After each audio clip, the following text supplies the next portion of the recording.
একবার এক ইঁদুর লক্ষ্য করল যে বাড়িতে ইঁদুর মারার ফাঁদ পাতা রয়েছে। সে খুবই ভয় পেল। ফাঁদটি অকেজো করার জন্য সে ওই বাড়ির থাকা মুরগির সাহায্য চাইল। মুরগিটি ঘটনা শুনে জবাব দিল, ফাঁদটি আমার কোনো ক্ষতি করতে পারবে না, অতএব আমি এখানে কোনো সাহায্যই করতে পারবো না। মুরগির কাছ থেকে এই উত্তর শুনে ইঁদুর খুবই দুঃখিত হলো এবং ছাগলের কাছে গিয়ে সাহায্য চাইল। ছাগল ফাঁদের কথা শুনে বলল, ওই ফাঁদ বড়দের জন্য নয়, আমি এখানে তোমাকে কোনো সাহায্যই করতে পারবো না। ইঁদুর ছাগলের কাছ থেকে একই উত্তর শুনে দুঃখিত হয়ে গরুর কাছে এলো। সব কথা শুনে গরু বলল, ইঁদুরের ফাঁদ আমার মতো বড় প্রাণীর কোনো ক্ষতিই করতে পারবে না। যা আমার কোনো ক্ষতি করতে পারবে না তাতে আমি সাহায্যও করতে পারবো না। ইঁদুর শেষ পর্যন্ত নিরাশ হয়ে তার ঘরে ফিরে এলো। এরপর সূর্যের আলো নিভে রাতের অন্ধকার নেমে এলো।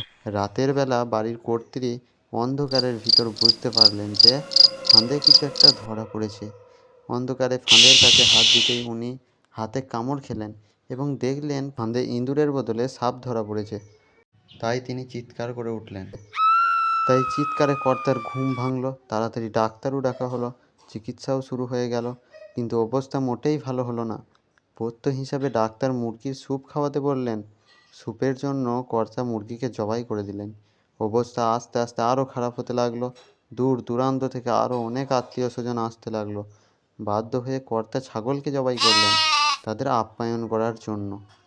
আরও ভালো চিকিৎসার জন্য অনেক টাকার দরকার হতে লাগলো। অবশেষে বাড়ির কর্তা তাদের গরুটিকে কসাইখানায় বিক্রি করে দিল।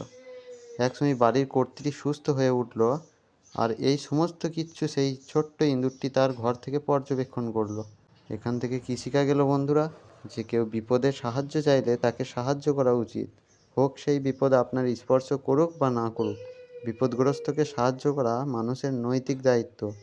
কেউ যখন বিপদে পড়ে খারাপ সময় পার করে তার বিপদে উপহাস বা খুশি হওয়া উচিত নয়। দিন শেষে কাউকে কষ্ট দিলে, কারো ক্ষতি চিন্তা করলে আমরা নিজেরাই তার ফল ভোগ করব।